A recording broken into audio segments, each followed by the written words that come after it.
Hi, I'm Nelani Nettrour, and I'm going to read to you from my book Dog Tales, Book 1, Welcoming Garcon. It is illustrated by Heather D. Nettrour. It is dedicated to all the dogs out there and their people. Author's note: Garcon is the newest addition to my sister Karen and her husband Kevin's family. He is a beautiful white standard poodle puppy, and everyone has fallen in love with him. He has the air of royalty about him that the other dogs, and even us humans, have come to accept as part of who he is. He joined Karen's family just as Heather was finishing the color version of Cow's Milk. Since other family dogs had been included in the earlier version of Cow's Milk, it was only right that the newest additions should find their way to the updated pages. As Heather added Garcon, she realized that Trinity had also joined their family since the black and white version of Cow's Milk was out. So Trinity was added, along with more pictures of Emmy Lou. The dogs of Cow's Milk have become such favorites with my readers that I decided to write a story featuring them. Since Garcon is the newest addition, it seemed a nice place to start. He has been meeting the other families and their dogs, and each experience has been unique.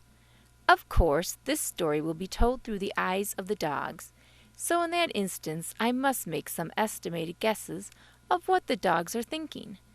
But with careful observation, and my sister's notes, it is usually quite easy to guess what is on their minds. Have fun visiting with Garcon and the rest of the dogs and their people that he will meet.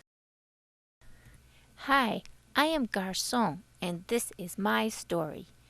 It all started that first day, when new people came and looked at me in that special way that was so welcoming. I had no way of knowing all the phone calls and emails that had transpired to bring them to this place of joining me to their family. I had no idea of the long trip that they had just driven to pick me up.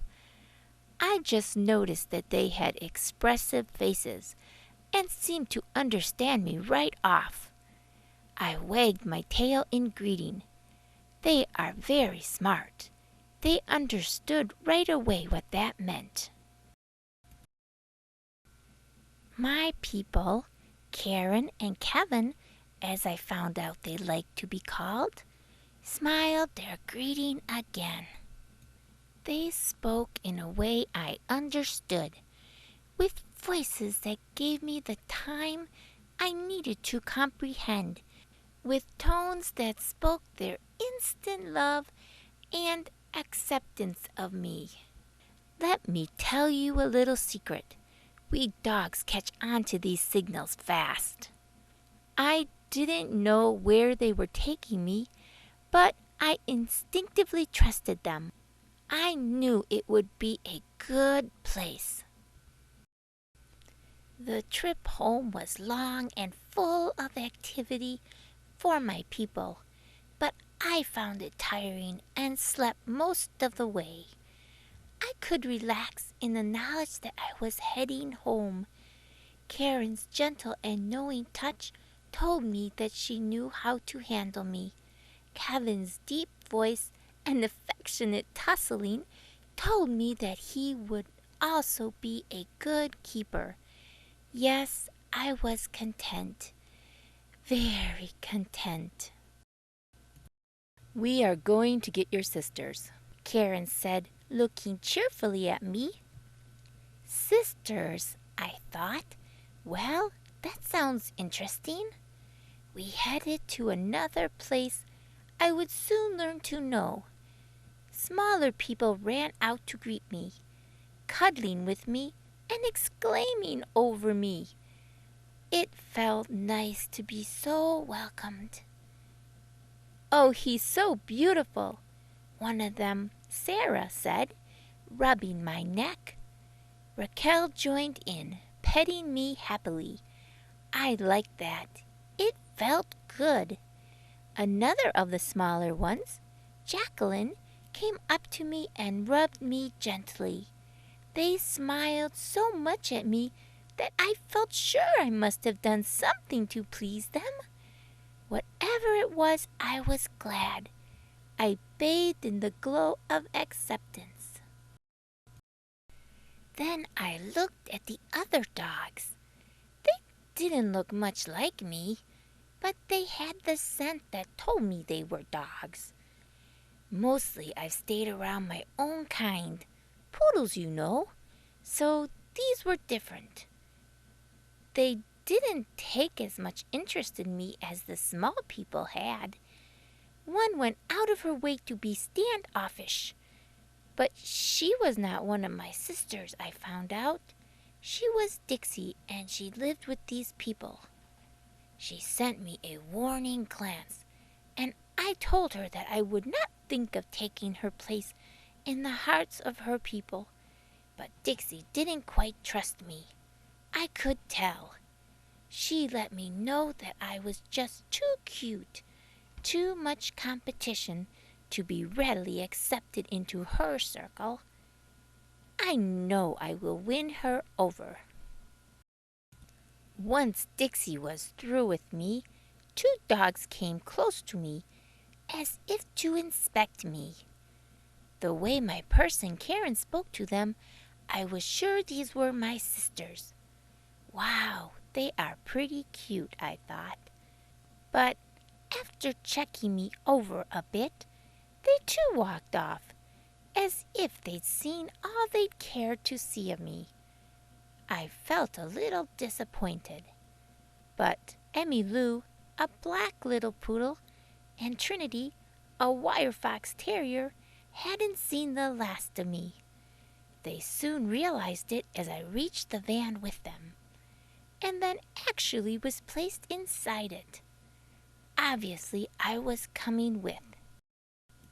Still, after a few stray looks, they ignored me most of the ride home. My person Kevin drove me to my new home.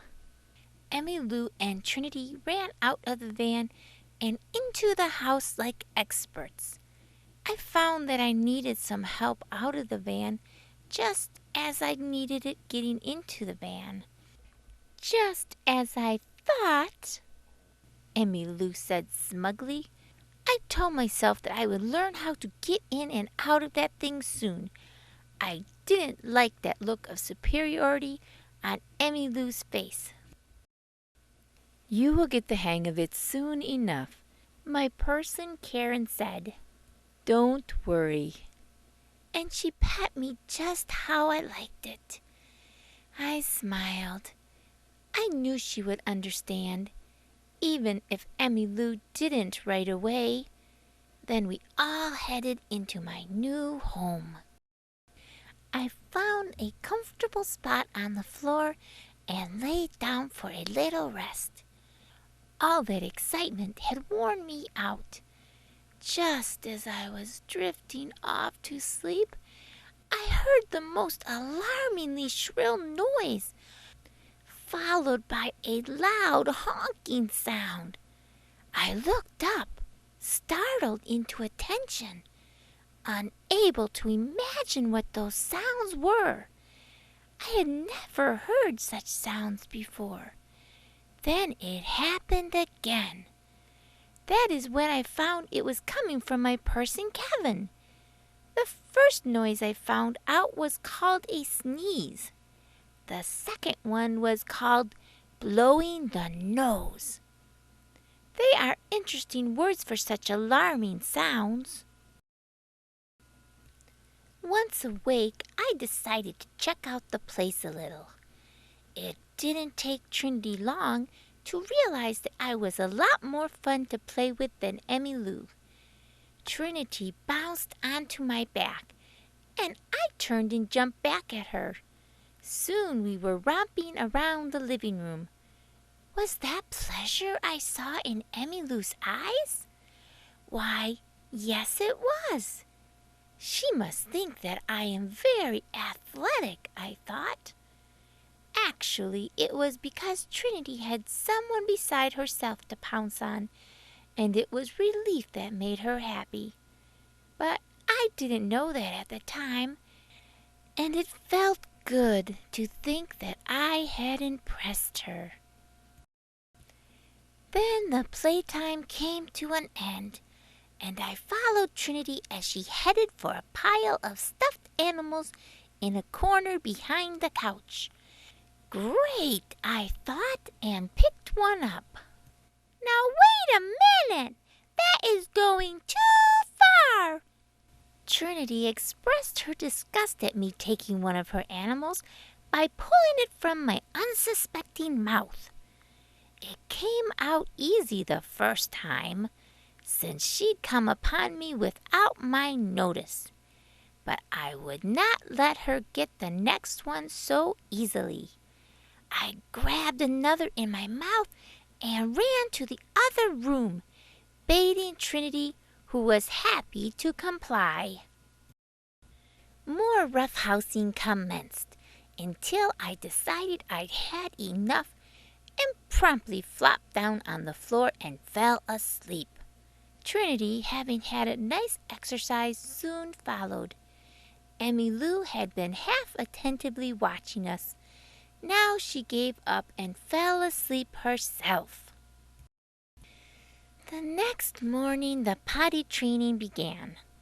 I figured that's what it was, since Karen had said something about us going outside for potty. I never did find it that morning, though I looked for it ever so carefully, even though I wasn't sure what this potty was. While I was out there, I did what needed done, as the others had. I'm not really sure if my person Karen knew what potty was either, as we all went inside without ever finding it. Once inside, I found out that going out to potty warranted a treat. I also learned that in order to get a treat, one must be sitting. I watched my sisters and learned. I am a fast learner. When we came inside, Trinity started into that bouncing again. I wasn't sure how she could bounce around the room and off of things like the couch. I tried to climb up on the couch, but couldn't make it. Trinity jumped up and down saying, "Like this, like this." I attempted it a few more times, but that was all I wanted to try. I sat down and looked up to Trinity on the top of the couch. Trinity jumped down and began to play with me on the ground. If I couldn't come to her, she would go to me. Fun was fun, we all agreed. After a bit of rest, it was time to eat. My food tasted good, but the sound of the parakeet in the cage by the window intrigued me. Chewing a mouthful of food, I went to check out the bird. I poked my nose up to the side of the cage for a better look. Before I knew it, that little bird had latched onto my nose and was pinching it.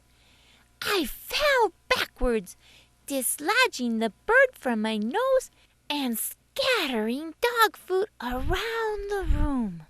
Next time I check on that mean little ball of feathers, I will be more careful.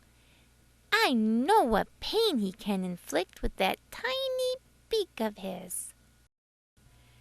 Soon we were back outside for a chase and a run in the white, fluffy cold stuff. I heard my person Karen call it snow. It is rather fun to eat, although it doesn't have much flavor that I can tell. Still, it is mostly soft and is amazing to tunnel in. I have fun digging many tunnels while tasting its unique cold wetness. Even Emmylou will play happily with me outside in the snow. She is like a puppy herself then. She runs and chases after Trinity and me, hiding underneath things and pouncing dancing out to scare us. She does a good job of it. I am often startled by her appearance. In no time her little black nose is covered in the stuff. I laugh at her, not knowing my own nose is also covered in the same absurd fashion. That night I rested on a warm, rumpled carpet next to my people's bed. It is comfortable, but I began making plans on joining my people up there once I could jump onto the bed. I am sure they won't mind. It is a very big bed. I slept deeply for a long time, but when I woke up in the night, I was confused. I didn't know where I was at first. It took me a minute to remember, and then I went back to sleep. I need my sleep. I am a growing puppy. Then more visits began. I went to see more families and more dogs. I thought that the first group of dogs I met was very different from me, but that was nothing compared to those I would see in the next few days. The one my person Karen called Mom had 3 very different dogs living there. All of them were bigger than me. They looked me over. I looked them over. Then the dogs went their own way, so I could meet with Karen's mom undisturbed. I don't know if you've been around dogs when they first meet. Let's just say we can get a little distracted. Sometimes it is best to separate us. Tramp went to his room. He is a very old dog, I am sure. He walks very carefully, like it might hurt to do it. They call him a sort of a collie. He isn't as big as the others, but still bigger than me. Then Cody went downstairs where she lives with Crystal and her dad Mark. She is a mix of a bloodhound and a lab, we think, although none of us are really quite sure. She is bigger than Tramp, but not the biggest dog there. She does seem to scatter things around her when she gets too excited, though. So I am glad she went downstairs. I didn't want to be one of the things scattered. Reno went to his room last. He is very big and reaches almost to the mom's tabletop. If he isn't careful, I think he could trample me. He is a Doberman Pinscher. Even though he is very big, he listens to the mom and gingerly heads for his bed. I am surprised that it is that simple. He looks like he would make more of a fuss. Once the other dogs were out of the room, Karen's mom could better greet me. She pet me and made cheerful noises at me.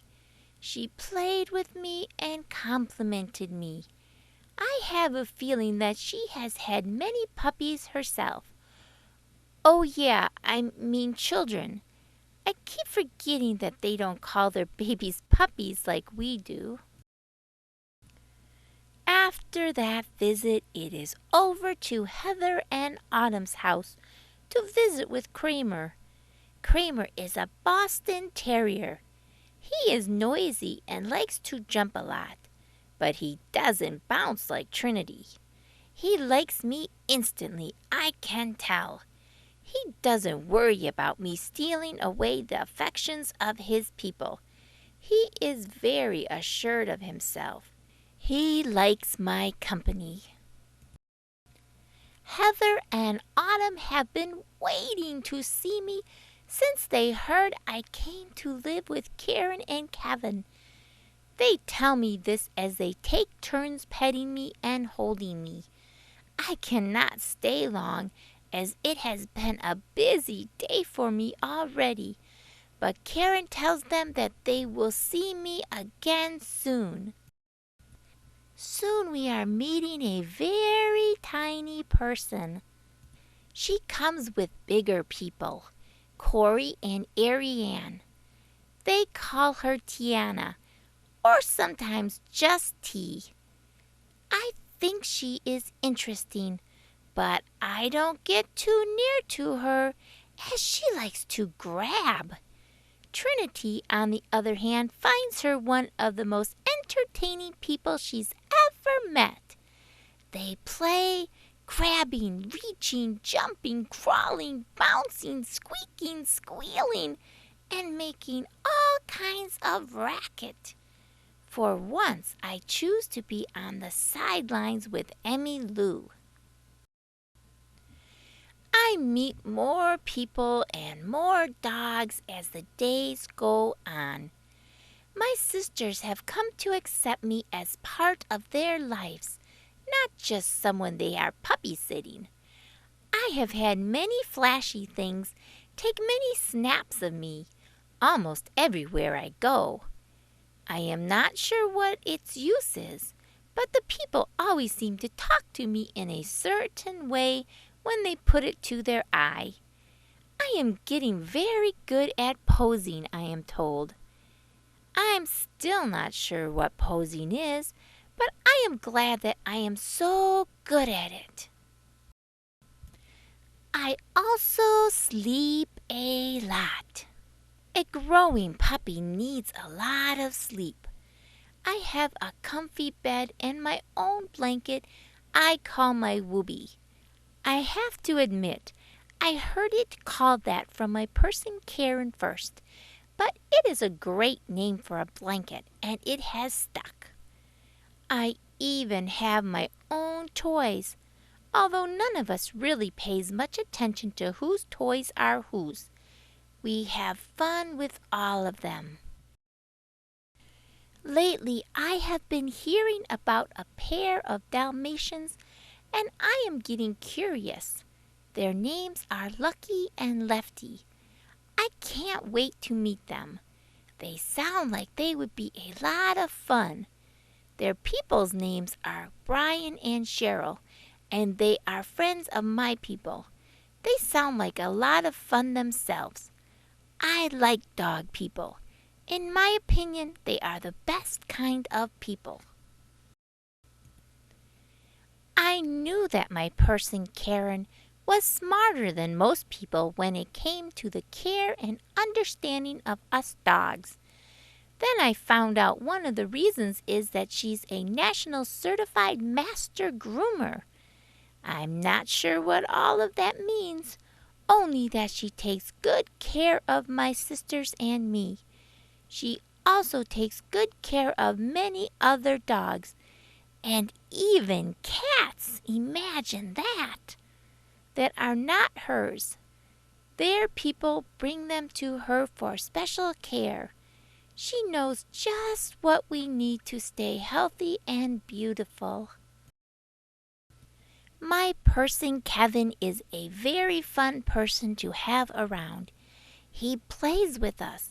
Sometimes he has so much fun and makes such unusual sounds that I think he must be a dog himself. If it wasn't for that people smell of his, I would be sure of it. Well, that is about all I have to say for this first time. I am sure that after I have learned a few more things and seen more dogs and their people, I will have more stories to tell. But right now, excuse me, but I need my sleep.